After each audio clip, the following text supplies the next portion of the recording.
When Congresswoman Jasmine Crockett began her questioning of former Attorney General Bill Barr, there was no theatrics, no attempt to grandstand, and no wandering rhetoric. Instead, she relied on the simple but undeniable power of precision. This is often the most underestimated skill in congressional hearings, where many lawmakers get lost in speeches or commentary designed to appeal to cameras. Crockett, however, showed that her goal wasn't to make noise, it was to make a point. And she did so by locking Barr into the kind of direct, fact-based inquiries that demand clarity instead of cleverness.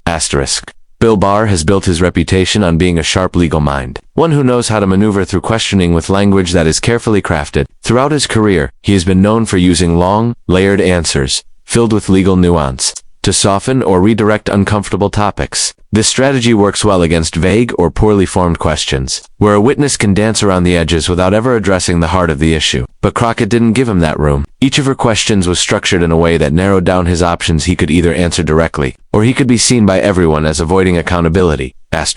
One of the most telling moments came when she asked him to reconcile his past statements with the principle that no one, regardless of political power, should be treated differently under the law. Barr tried to explain the complexities of the Justice Department's decision-making process, leaning on procedure as a shield, but Crockett didn't let the conversation drift into technicalities. She respectfully cut through the layers, circling back to the simple foundation of her inquiry. She wanted him to confirm, in plain terms, whether he believed the actions taken under his watch upheld that principle. By eliminating distractions and forcing him back to the core question, she demonstrated how precision can outmatch even the most seasoned legal tactician.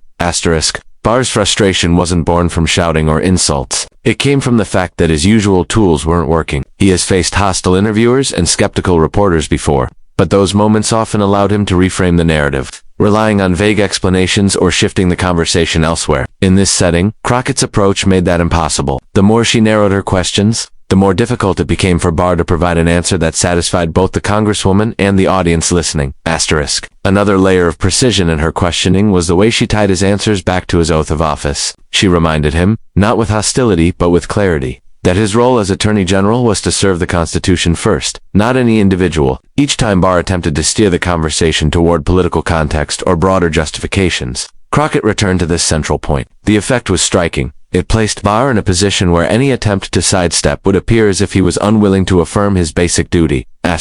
This kind of questioning doesn't just reveal inconsistencies, it exposes pressure points. Barr, who prides himself on his intellect and his ability to remain composed, showed visible irritation as the exchange went on. That irritation was not just a reaction to Crockett personally, but to the structure of the conversation she built. It was like watching a chess player who suddenly realizes the board has been arranged in a way that limits their usual moves. The precision of Crockett's strategy reduced his options, and in doing so, highlighted the power imbalance created when facts are placed above spin. The viral spread of this exchange wasn't because Crockett raised her voice or caught Barr in a dramatic contradiction. It was because viewers could see, in real time, how precision dismantled defensiveness. People recognized the skill it takes to ask short, sharp, and effective questions that leave no wiggle room, and they saw how a figure like Barr, who is used to controlling the flow of conversation, struggled when faced with that kind of methodical clarity. Precision also carries a message beyond the hearing room. For many watching, it reinforced the idea that accountability isn't achieved by shouting matches or partisan clashes. It's achieved when questions are so carefully formed that even the most powerful officials cannot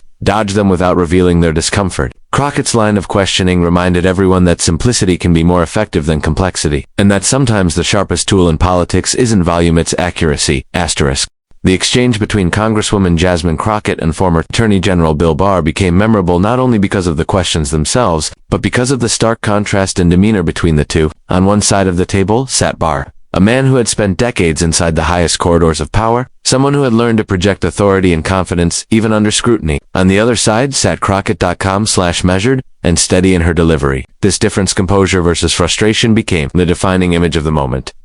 Barr entered the hearing with the bearing of someone who has faced countless interrogations before. He was not new to the environment of congressional questioning, and in many previous instances, he had successfully managed to control the tempo of exchanges by out-talking or out-maneuvering his questioners. But as Crockett began to build her line of questioning, viewers could see subtle changes in his posture and tone. He leaned back, then forward. His answers grew longer, and his voice occasionally carried a sharper edge. What made this contrast so striking was the steadiness of Crockett's presence. While Barr's irritation was rising, she kept her tone level, her words concise, and her gaze focused. This composure served a dual purpose. First, it prevented Barr from gaining the upper hand by turning the hearing into a clash of personalities. Had Crockett raised her voice to match his frustration, the exchange could have been written off as another partisan shouting match. Instead, her calmness highlighted the fact that it was Barr, not her, who was losing control of the moment. Second, it reinforced the seriousness of her questions. She wasn't there to provoke him emotionally. She was there to seek clarity. The more visibly agitated he became, the more powerful her poise appeared in comparison. For Barr, this dynamic presented a unique challenge. His irritation was not unfounded. He was being pressed in ways that restricted his ability to frame the narrative on his own terms. Yet his reactions betrayed something deeper. Viewers could see that his voice carried an edge not just of disagreement, but of discomfort. He tried to emphasize the complexity of his decisions, but Crockett's steady responses brought the conversation back to accountability. Again and again, each time she calmly redirected, it was as if his frustration became more pronounced, and that visual contrast told its own story. The power of composure in such a setting cannot be overstated. It communicates confidence without words, and it underlines the strength of one's position. Crockett demonstrated this by refusing to interrupt or talk over Barr. Instead, she allowed him to finish, even when his answers strayed from her original question, and then gently but firmly redirected him back to the point. This rhythm created a dynamic where his frustration grew louder, but her control over the flow of the exchange became undeniable. For someone like Barr, who has often prided himself on being the most authoritative voice in the room, this reversal was glaring. He was the one showing visible signs of impatience, while Crockett maintained the demeanor of someone who was confident in both her preparation and her position. It wasn't about making him look flustered. It was about showing the difference between a defensive witness and a focused examiner. And in that setting, the contrast was impossible to ignore. Clips of the moment quickly drew attention online precisely because of this dynamic. People were not just hearing what was said, they were watching how it was said. The calm Congresswoman versus the irritated former Attorney General became a snapshot that carried weight. It gave viewers a sense of where the strength in the conversation lay, not by shouting or dramatic declarations, but by observing body language, tone, and control. Barr's frustration revealed itself in small but telling ways: his size, the quickening pace of his responses, and the edge in his tone when he felt pressed into a corner. Crockett, meanwhile, embodied restraint. She never appeared rattled, never mirrored his agitation, and never allowed the focus to drift from the questions themselves. That ability to hold composure in the face of rising frustration is rare, and it shifted the balance of the entire exchange. In the end, what people remembered was not just the content of Crockett's questions, but the demeanor of both individuals. Barr, the experienced official who had weathered countless hearings, appeared rattled. Crockett, the relatively newer figure in national spotlight, appeared unshaken. The image of that contrast lingered long after the hearing ended, shaping the way the exchange was interpreted and discussed. At the heart of the exchange between Congresswoman Jasmine Crockett and former Attorney General Bill Barr was the question of accountability. It is a word often used in politics, sometimes casually, but in this setting, it carried real weight. Barr had been the nation's top law enforcement officer, entrusted with ensuring that justice was applied fairly and without bias. Crockett's line of questioning made it clear that she wanted him to address whether that principle had truly been upheld during his time in office. Accountability, in its truest sense, means that no individual is exempt from the standards of the law. For someone in Barr's position, the expectation was even greater. He was responsible not only for enforcing the law, but for setting the tone of how justice was perceived across the nation. Crockett reminded him of this responsibility without theatrics. Instead, by asking pointed questions that brought the issue into sharp focus. When she pressed him on decisions that appeared to benefit those with political power or personal connections, the underlying message was unmistakable. Did he believe the Justice Department had acted consistently with its duty to treat every citizen equally? Barr's responses, at first, leaned on explanations of process. He talked about the role of discretion, about the weight of evidence, and about the institutional norms that guided the department. But Crockett's questions did not allow those explanations to stand alone. Each time he tried to build distance between himself and the perception of bias, she gently but firmly brought him back to the core idea: whether justice, as applied under his leadership, was truly blind. That insistence on accountability, without leaning into anger or partisanship, exposed the tension between Barr's words and the criticisms he had faced. What made this moment particularly powerful was the simplicity of her approach. She did not accuse him outright of wrongdoing. She did not need to. Instead, she asked him to measure his own actions against the very standard that every attorney general is sworn to uphold. It was a reminder that accountability is not just about defending decisions in technical terms. It is about standing by them when held up to public scrutiny. Barr, who has long prided himself on his legal expertise, found himself struggling to provide answers that satisfied both the Congresswoman's questions and the larger audience watching. Asterisk for viewers. The exchange underscored the idea that accountability is not optional. When Crockett emphasized the principle that no one is above the law, she was not introducing new rhetoric. She was reaffirming a bedrock expectation of American democracy. Barr's discomfort in answering revealed the difficulty of defending choices that critics believe strayed from that principle. His attempts to explain were not met with hostility, but with persistence. And that persistence made the absence of a clear affirmation all the more noticeable. Asterisk, this was where the moment resonated most deeply. People watching did not just see a former attorney general trying to defend his record. They saw what happens when the language of accountability is applied to someone who once held immense power. It is easy to speak about fairness and equality in the abstract. It is harder to answer when those ideals are measured against one's own record. Crockett's questioning brought that reality into the open, and Barr's visible frustration highlighted the weight of the issue. Asterisk for many. The viral spread of the clip was less about political sides and more about the principle itself. The public has grown accustomed to hearings where questions are long-winded and answers are evasive. Leaving accountability is little more than a slogan. What stood out here was that Crockett treated accountability as an expectation, not a talking point. She demanded clarity on whether decisions were made to uphold the Constitution or to shield certain individuals from consequence. That focus made the conversation relevant, not just to politics, but to the broader idea of trust in institutions. Asterisk, Barr's presence at the table reminded everyone of how much responsibility rests with individuals in positions of authority. When he shifted in his seat, when his voice grew sharper, when he leaned into procedural justifications, those watching could see a man wrestling not just with the Congresswoman's questions, but with the weight of what those questions represented. Accountability, in that moment, was not an abstract debate, it was a mirror held up to his time in office. Asterisk. The moment between Congresswoman Jasmine Crockett and former Attorney General Bill Barr spread rapidly online, and the reasons for its virality were rooted in more than just politics. Viewers were drawn not to the noise of confrontation, but to the clarity of what unfolded. It was a rare example of how steady, fact-driven questioning can expose cracks in even the most experienced officials' defenses. In a time when hearings often resemble performance stages, this particular exchange struck a different chord.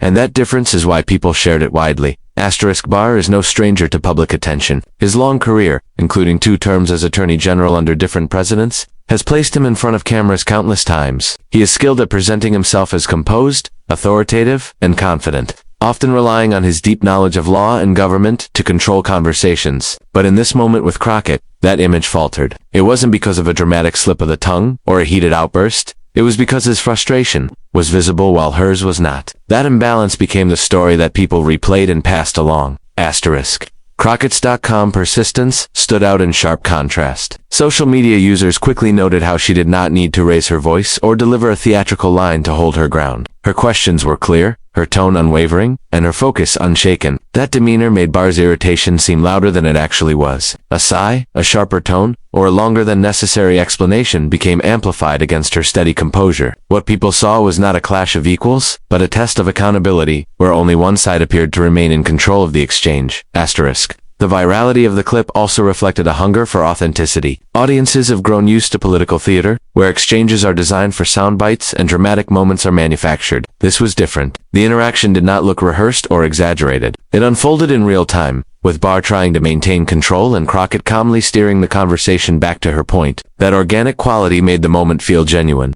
And genuine moments are the ones that capture attention beyond partisan boundaries.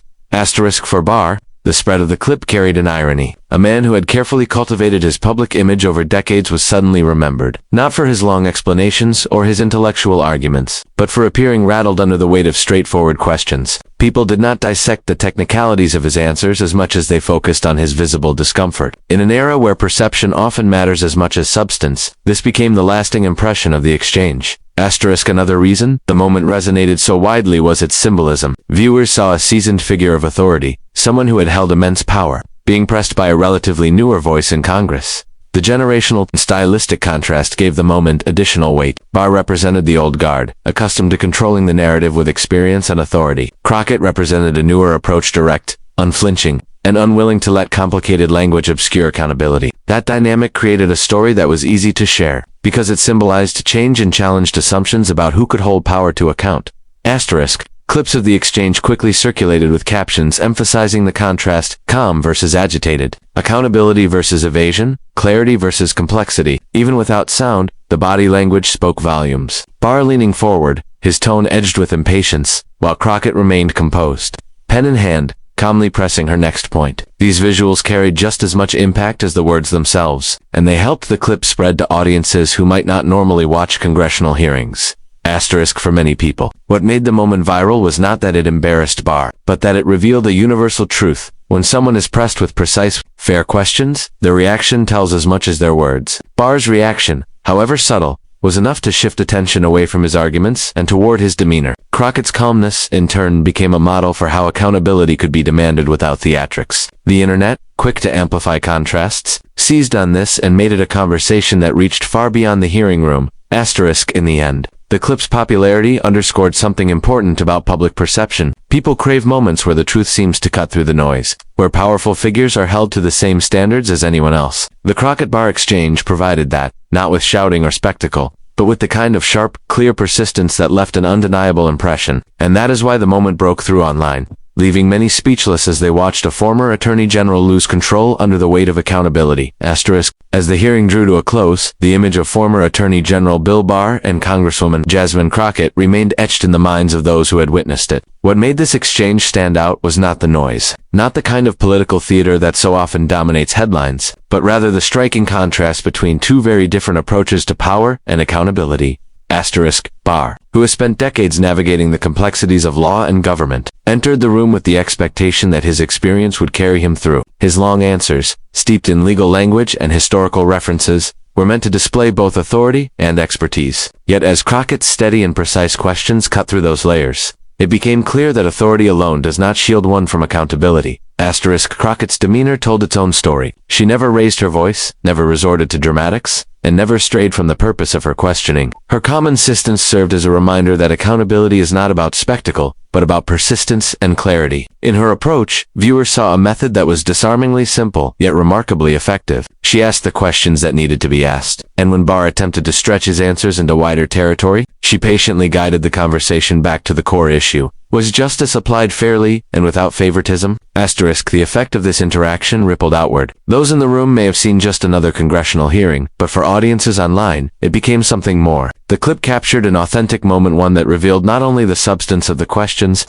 but the emotional reality of being confronted with them. Barr's visible frustration and Crockett's composure became symbols, contrasted side by side in a way that told the story more powerfully than words ever could. Asterisk. It reminded people of what they expect from their institutions. The principle that no one is above the law is not simply a legal doctrine, it is a cornerstone of trust between citizens and their government. When that principle is questioned, the demand for accountability becomes louder, not because of political divides, but because fairness is the foundation upon which democracy rests. Crockett's questions, and Barr's struggle to meet them with clarity, spoke to that truth in a way that resonated far beyond Washington. Asterisk. The viral spread of the moment was not accidental. It reflected a deep public hunger for exchanges that feel real, not rehearsed. People shared it because it stripped away layers of performance and exposed something raw.